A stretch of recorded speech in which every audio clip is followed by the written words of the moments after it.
So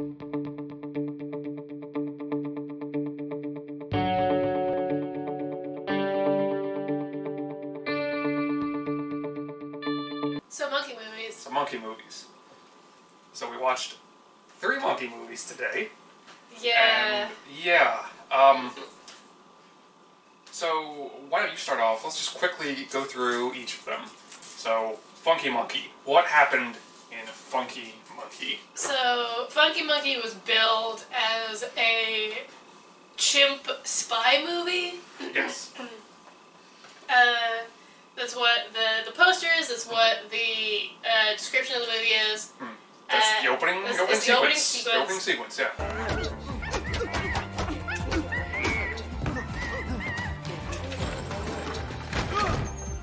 I hope you're enjoying this. But after like 10 minutes of the spy scene, there is a very hard cut between the spy part of the movie and what happens for the other hour and 10 minutes of the movie, which is a like teen romance movie with a father figure and his chimp involved, which is not really, I would say, a typical teen It's a romance very movie. Unique look at how you can be mentored by A man and his chimp. a man and his chimp. Which, you know, some people, that's all you need is a chimp. But the real focus isn't even like the man and the chimp. It's the kid with 2 names, Michael Dean, and how he is And just his like computer programmer mom. and his computer programmer mom, who's Yeah. played by Roman Downey, who is like the best actor. So, I mean, she's She's the an actor. best. She's the best in the movie. She's the best. The movie is inexplicably full of people who have been in good things and are good actors. Like Yeah, Gilbert Gottfried's in the movie. Jeffrey Tambor's in the movie. amazingly. The dude who played Ted on Scrubs is in the movie. That was an amazing moment. For one scene. They could only get him for one scene. They only got him for one scene. I assume the chimp who plays Clemens is a better actor. We should see if he's the same chimp. We should. We should see. But these people are in the movie for like 5 minutes each. Yeah. Total. But instead of getting like the chimp spy movie that we wanted and we were promised, we got this weird romance between. He looks like he's 12. Like 12. He looks younger than 12. He's 12, like generously. Like late bloomer 12. Michael Dean. And this cheerleader that he likes, Christina, who very obviously also likes him. Yeah. But we can't just have that be the movie because then there would be no movie. Yeah. So in the first scene, they were together. You know, he literally could have gone up to her and said, yeah. "Do you want to go on a date with me?" And she would have been like, Yeah, totally. "Movie's over." But of course he has to be like, I want to be on the football team to impress Christina, and then everyone's like, you're like 5 feet tall. Yeah. It's The rest of the movie is just this plot, and it's very with like dated. Occasional monkey hijinks, but not enough to make it like worth it. Yeah, definitely. Because I came here to see a monkey spy, and I didn't get him. Yeah, and the opening sequence with the spy monkey action is revealed to be a training session. Where you are, the training sequence is complete. So it's not even real espionage. So there's no espionage. There is a disturbing lack of chimpanzee espionage in Funky Monkey. And before we move on to MVP 2, Most Vertical Primate, I have to ask you, why is this called Funky Monkey?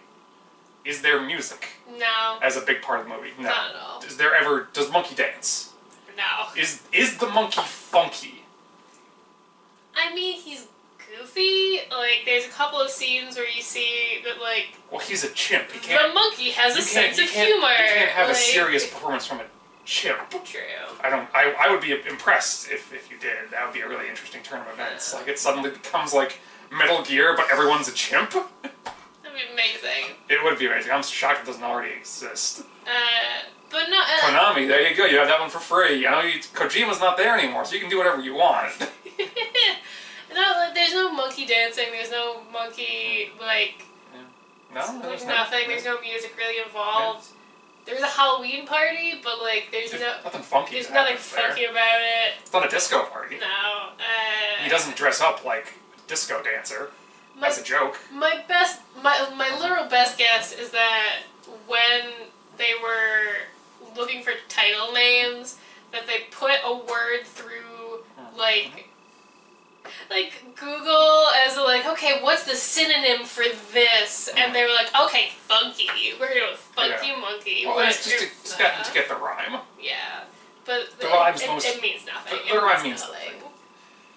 Exactly. So, I guess that leads us into, if we're talking about titles that mean nothing, that leads us right into MVP2, Most Vertical Primate, starring... It means a little bit more. It means a little bit more in MVP2, Most Vertical Primate. Yes. But that's only because at one point, exactly one point in the movie, the star primate of the movie, Jack, is vertical because he's on a half pipe.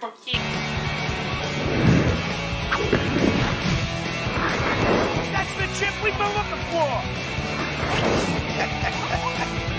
Yes. Once in the movie. So, for one brief glorious scene, we are given all of the skateboarding chimp action that we're promised. But other than that, the movie is not about skateboarding chimps. The movie is about hockey. Yeah. Whether or not the rules in hockey allow for chimps to be on hockey teams, and plots to frame chimps for being violent by staging bite attacks, which is a huge plot point of the movie that never gets resolved. It's time to end this folly. No problem. You remember the plan? Yeah, hit the monkey into the net and then pull the net over you so the ref can't see what you're doing. Yeah. By the way. And never even touched upon after it happens. It happens and then Jack runs away and there's no they went to the hospital and realized it was fake or it's just never brought up again. So it's about hockey and it's about on court politics. And it's about a child with a dead mom who doesn't want to be in the foster system who gets adopted, spoilers, by Richard Karn, who is really slumming it after Home Improvement. But I'm sure he just really needed a paycheck. Look, it's about that. It's about a police officer who hangs around this one alley where the kid... really bad at his job. Yeah, who's really bad at his job. It's about this child who's just a homeless flyer hanger. It's about all these things, and...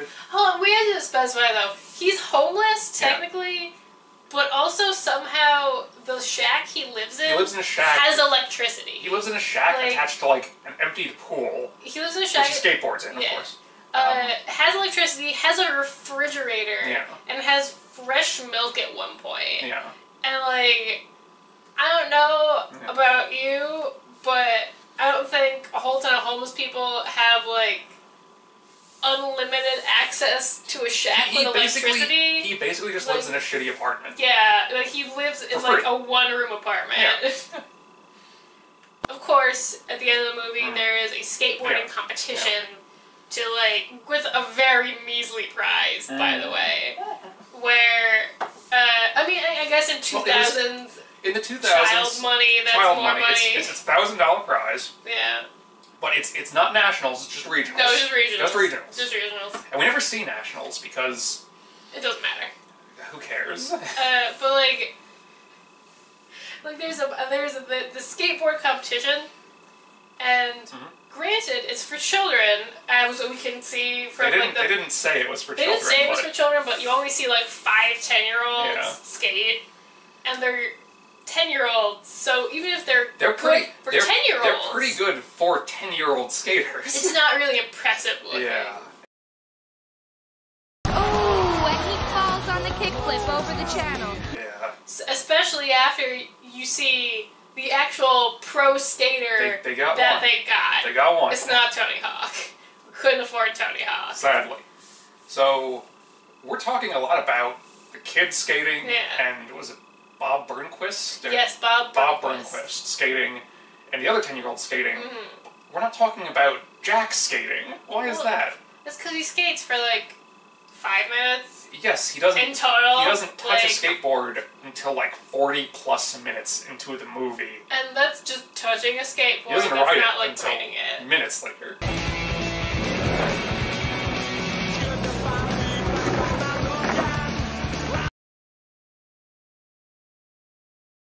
So it ends with a skate competition, and then it ends with another hockey game, because it really wasn't always about the hockey games. It wasn't supposed to be. So speaking of things not being what they were supposed to be, we need to talk about monkey business. Now, we mentioned that the children were hackers. Yes. So we're gonna roll that back a little bit. So tell me what happens in monkey business? What is the monkey business? Who's doing the monkey business? Well, first and foremost, Is there a monkey? there's a monkey in this movie for about 3 minutes.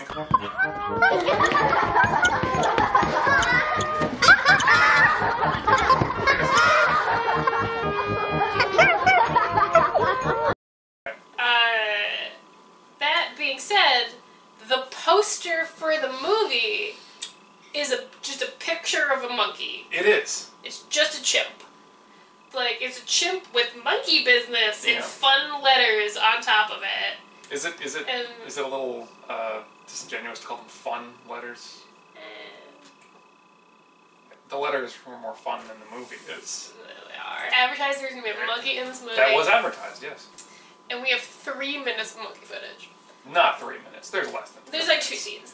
There's but- like I There's would 2 be scenes. stunned. There's the scene- I would be stunned if there was more than 45 seconds. There's the scene where they set the monkey loose, and then there's also Yeah. the scene when like they're doing like the conga line through Animal control. the animal control.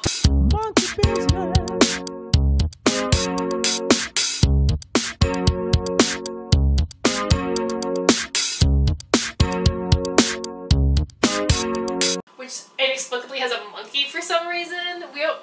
We're assuming they're in California. We don't know where they are. I think they're in California. I think they're in California. They mentioned it a few times. So like they're doing a conga line through animal control, and like the monkey is also like about having fun, and like that's it. That's all the monkey we get. That's all the monkey action. That's in monkey business. So So what's it actually about? there's this group of 4 friends that call themselves the Cobras Yes. for a reason that's never explained, and they are simultaneously.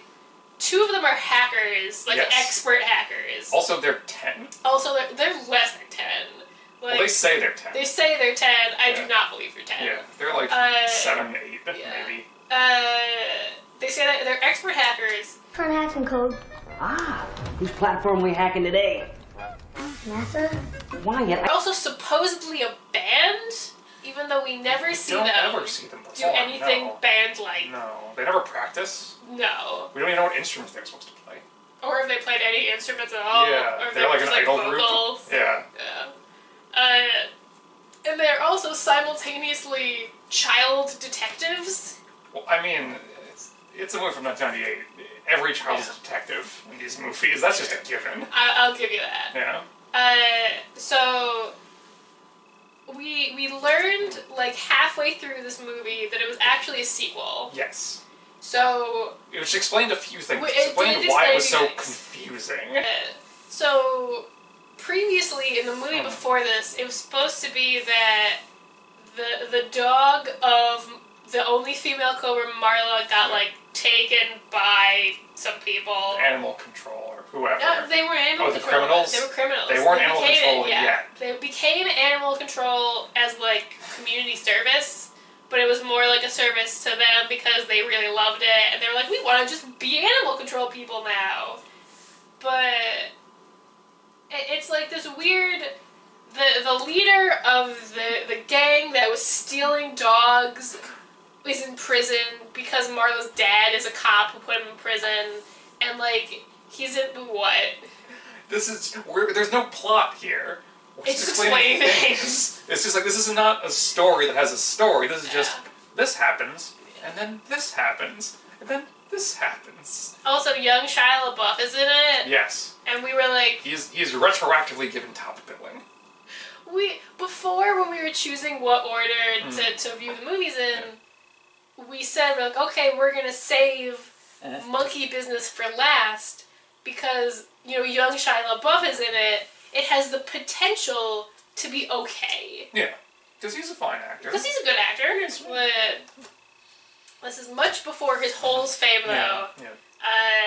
And this isn't, I would say, so much a movie as a bunch of different scenes that just kind of got stitched together with really weird wipes. Yes. Like, well, I think we've breezed past the opening, which is... Yeah, we did!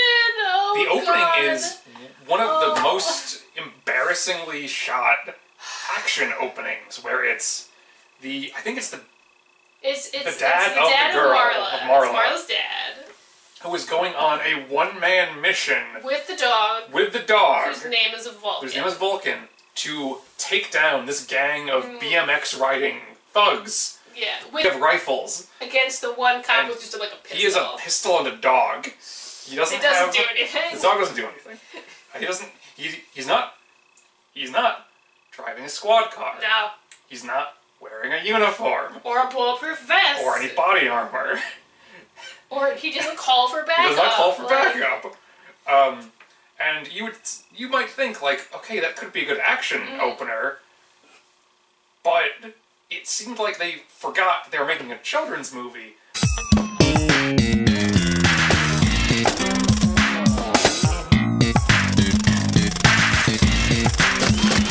And then remembered during editing that they were. So this, like, intense action opener is made kid-friendly by adding wacky music and sound effects to it.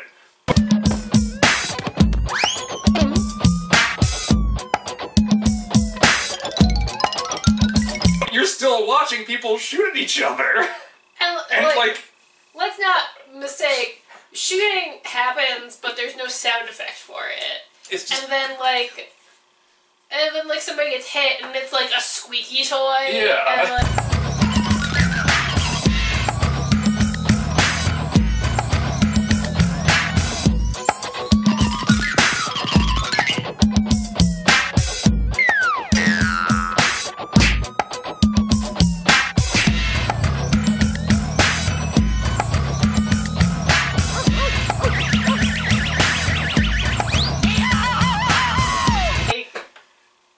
it's really, really bizarre.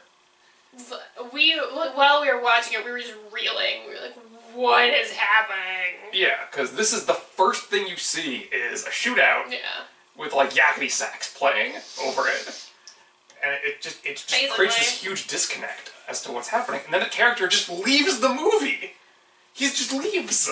Yeah, Marla's parents go on vacation without her to an undisclosed location. This is a vacation from Marla, okay. To an undisclosed location with, like, we don't know how many days have passed. It's like There's 2 no weeks. date. It's like 2 weeks. And, like, we have no idea what's happening with them, or why they didn't just, like, leave her with a relative or go with her.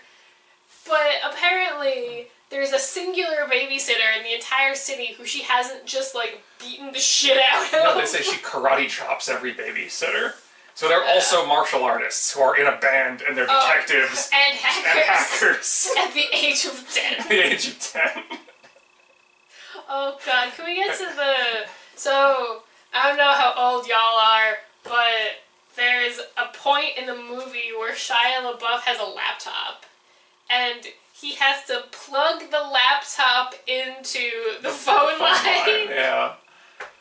And we're just like, oh god. That takes me back right there. Which takes us back also, like, how slow must this hacking be?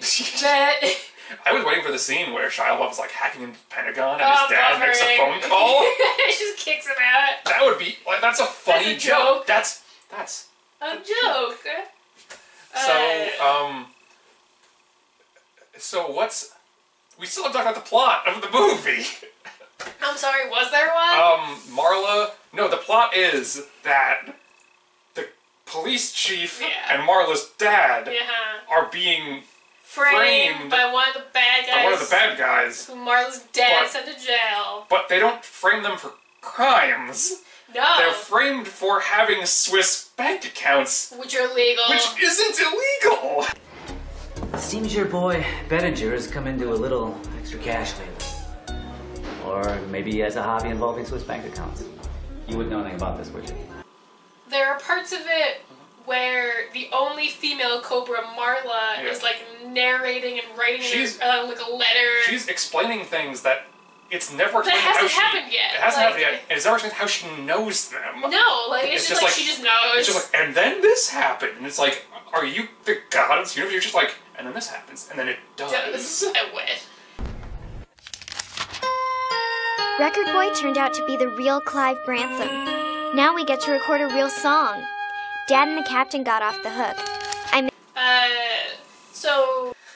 So that's the plot. The plot is these two people who are not any of the children are getting blackmailed, and then the children have to save the day by... Oh, also, we forgot to mention that while all this is happening, they have like a weird clubhouse, but we don't know where it is because we only ever see the inside of it. Yeah, we don't get any location shots. But for some reason, it's gonna be like demolished. So I don't know. Because the crime boss who is blackmailing the parent and the captain found out about. Is that it? I thought it was just like a thing that happened. I don't know. I'm just trying to think of a way to connect these events. But of course that happens.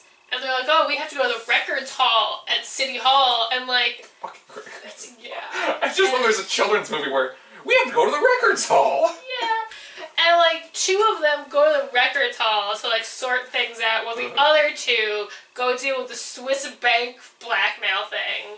And like...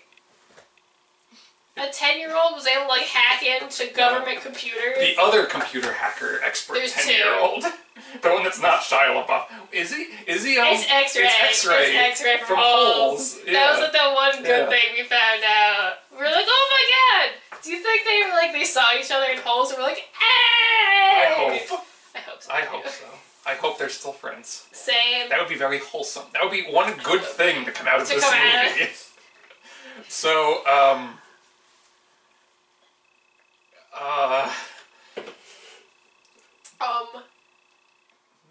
so what happens? Then the movie ends because... The movie ends and it does the thing at the end of Animal House where it's like, so-and-so did this from now on. Yeah. Whereas like, like Marla did this and Wyatt did that and the one bad guy found his daughter and this bad guy's in jail now.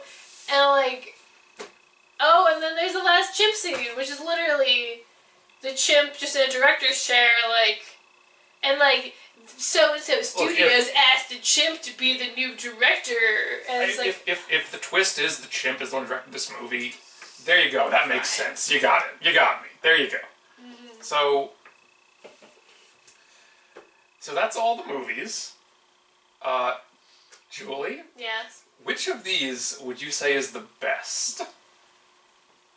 So before we do that, I want to make one point, and that when we put together the screening, the idea was, okay, the theme is, these are all movies about chimps. They're about chimps. They're about monkeys. Yeah. Some kind of monkey. Coincidentally, it's like two chimps and another, like... I think they're all chimps, actually. I think they're all chimps? They're all chimps. So it's about chimps. Yes. But when we were watching them, we realized, no, the chimp is never really the main story. Which is a tragedy. Which is a tragedy because... I came here for the chimp. We came here for the chimps.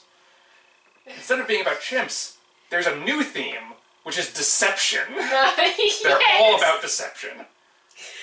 So, now that the new theme is there, which would you say is the best movie?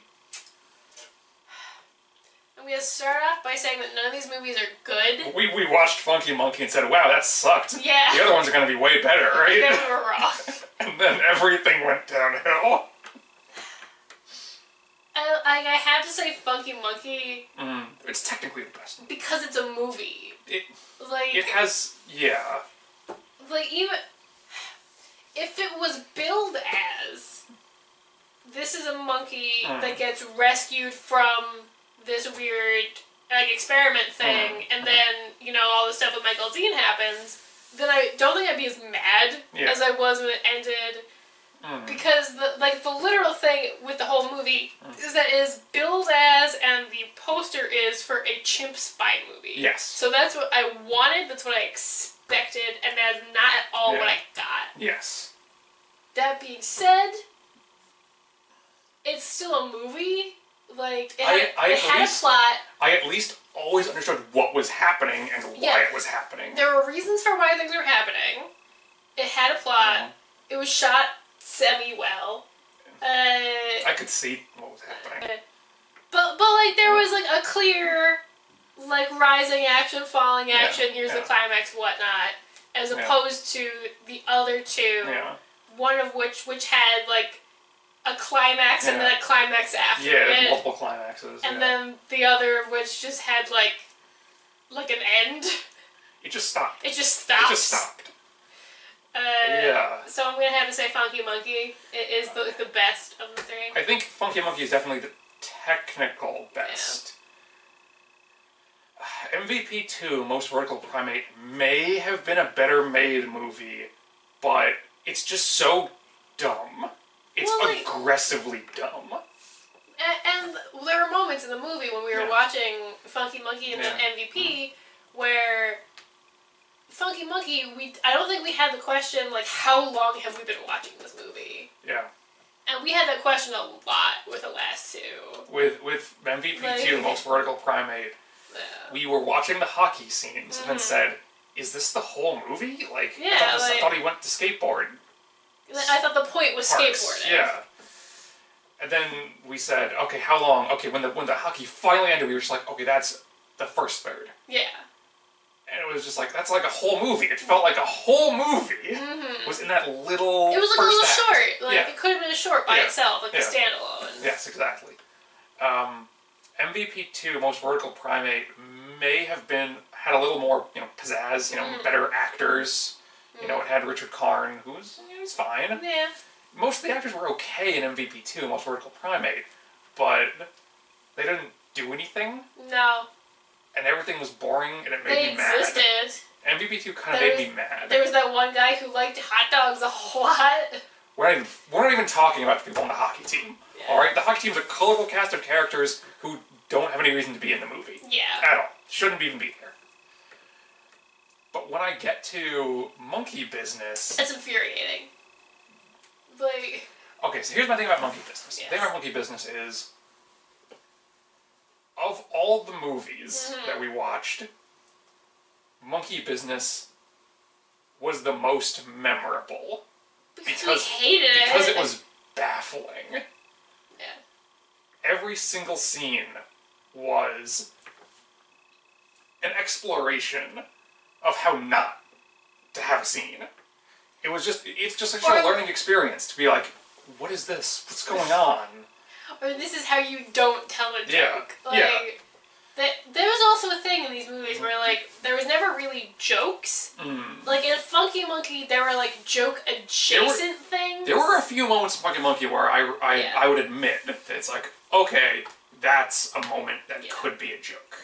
But, like, in MVP and in Excuse Monkey me, Business, the full title. MVP 2, Most Vertical Primate, and in Monkey Business, there were, like, moments where a couple minutes after it, we were like, was that supposed to be a joke? Yes, that happened frequently. Because, there was no delivery, but there was also no, like, reason for there to be a joke there. Yeah. Like, in Monkey Business, though, like, it was kind of like they had written out, like, a screenplay, and then when they had gotten all the footage, like, they lost the screenplay, and then were just, like, jumbling all these scenes up.